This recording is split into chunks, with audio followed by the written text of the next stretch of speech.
आज हम बात करेंगे हिंदू विवाह अधिनियम 1955 के तहत जो विवाह पुरोहित के द्वारा, पंडित के द्वारा संपादित होते हैं, उनके यदि रजिस्ट्रेशन कराना हो तो उसकी क्या प्रक्रिया रहेगी।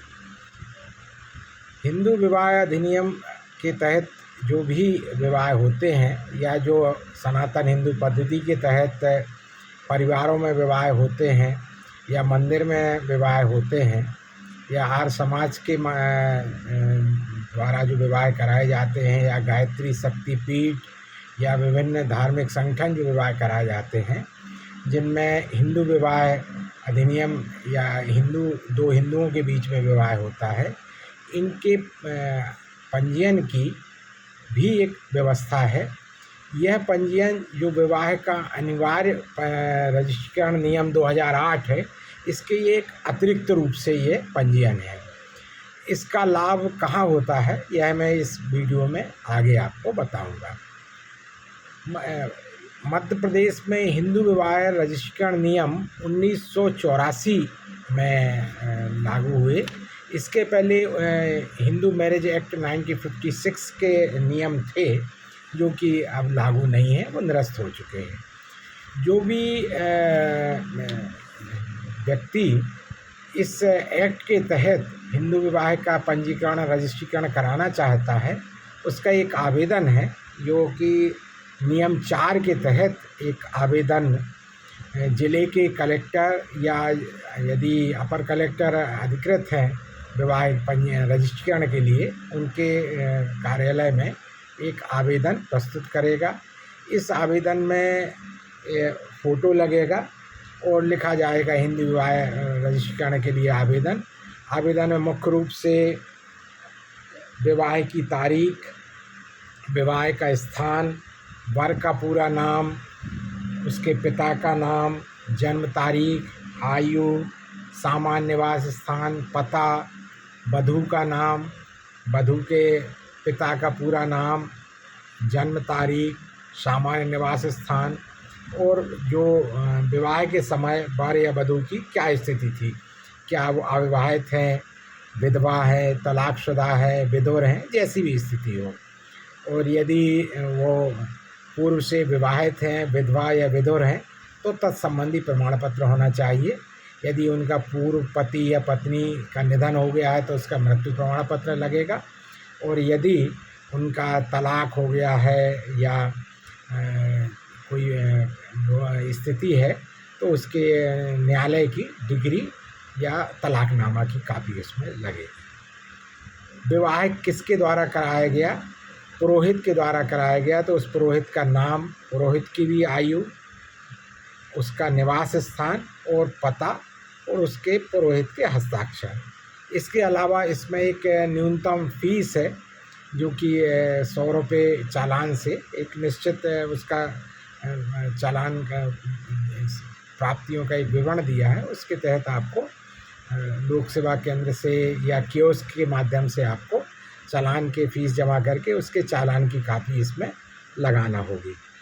जैसे ही एक ये आपके द्वारा आवेदन दिया जाएगा, आवेदन के को प्रकरण में दर्ज करके इसकी एक आम सूचना का प्रकाशन कराया जाएगा न्यायालय के द्वारा।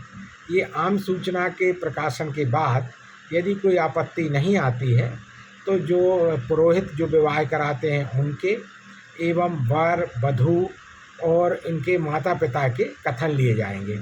इसमें चूँकि ये हिंदू विवाह का पंजीयन है, इसमें यह होना आवश्यक है कि जो वर और वधू हैं उनके जो विवाह है वो हिंदू विवाह अधिनियम 1955 के तहत हुआ हो। अर्थात इसमें जैसे हिंदू विवाह में हम देखते हैं होता है कि अग्नि प्रज्वलित हुई होना चाहिए और उनको 7 फेरे लेना आवश्यक है, सप्तपदी का पाठ होना चाहिए और जो उनका ट्रेडिशनल कोई ऐसी रूढ़ी है कि जैसे पाँव पखारने की यदि रूढ़ी है या जयमाला की परंपरा रूढ़ी है तो उसका भी पालन होना चाहिए। इसमें जो मूल रूप से जो वर और वधू हैं, वर की आयु 21 से कम नहीं होनी चाहिए, वधू की आयु 18 से कम नहीं होनी चाहिए।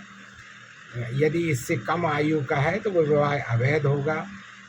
वर और वधू के बीच में प्रतिसिद्ध कोटि की नातेदारी नहीं होना चाहिए, यानी कि वो सगे रिश्तेदार जो इनका पूर्व में मैंने अन्य एक वीडियो में बताया है प्रतिसिद्ध कोटि की नातेदारी, तो उसके अनुसार प्रतिसिद्ध कोटि की नातेदारी नहीं होनी चाहिए। दोनों भारत के नागरिक होना चाहिए, विकृत नहीं होने चाहिए, स्वस्थ होना चाहिए। इन सब के परीक्षण के बाद यह पाया जाएगा कि ये इसमें पात्रता रखते हैं, और इनके न्यायालय द्वारा यह भी मांगा जाता है कि इनके जो विवाह का कार्ड यदि प्रिंट हुआ हो तो विवाह का कार्ड और विवाह के समय के कुछ फ़ोटो, जिसमें कि ऐसे फ़ोटो जिसमें वो अग्नि के फेरे लेते समय की फ़ोटो, सप्तपदी के समय का फ़ोटो या जयमाला वगैरह का फ़ोटो, जिससे कि ये लगे कि भाई ये वर और वधू वही हैं जिनका विवाह हम रजिस्ट्रीकरण हम कर रहे हैं। इन सब पुष्टि के होने के बाद एक रजिस्टर में जो विवाह रजिस्टर कहलाता है, इसकी प्रविष्टि कर ली जाएगी और एक इनके लिए एक प्रमाण पत्र उस रजिस्टर की कापी इनको प्रदान कर दी जाएगी।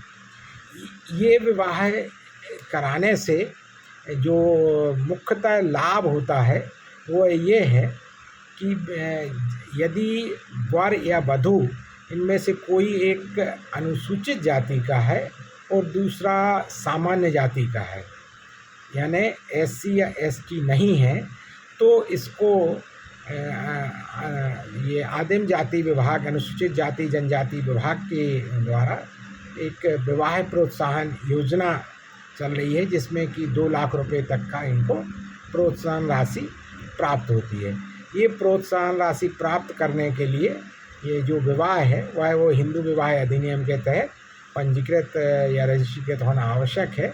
ये विशेष विवाह अधिनियम के तहत यदि यह विवाह पंजीकृत होगा तो इसमें वर्तमान में ये जो प्रोत्साहन राशि नहीं दी जाती है। इस कारण सामान्यतः हिंदू विवाह अधिनियम के तहत 1955 के एक्ट के तहत जो वर और वधू का रजिस्ट्रीकरण कराने के लिए उनको ये आवश्यक होता है। ये वीडियो आपको यदि पसंद आया हो तो आप लाइक करें, और यदि आप चैनल में नए हों तो इसमें सब्सक्राइब कर सकते हैं। इस संबंध में यदि आपके कोई विशेष प्रश्न हो तो कमेंट के रूप में आप ज़रूर इसमें बताएंगे, ताकि मैं उसका आपकी शंकाओं का मैं समाधान भी कर सकूँ।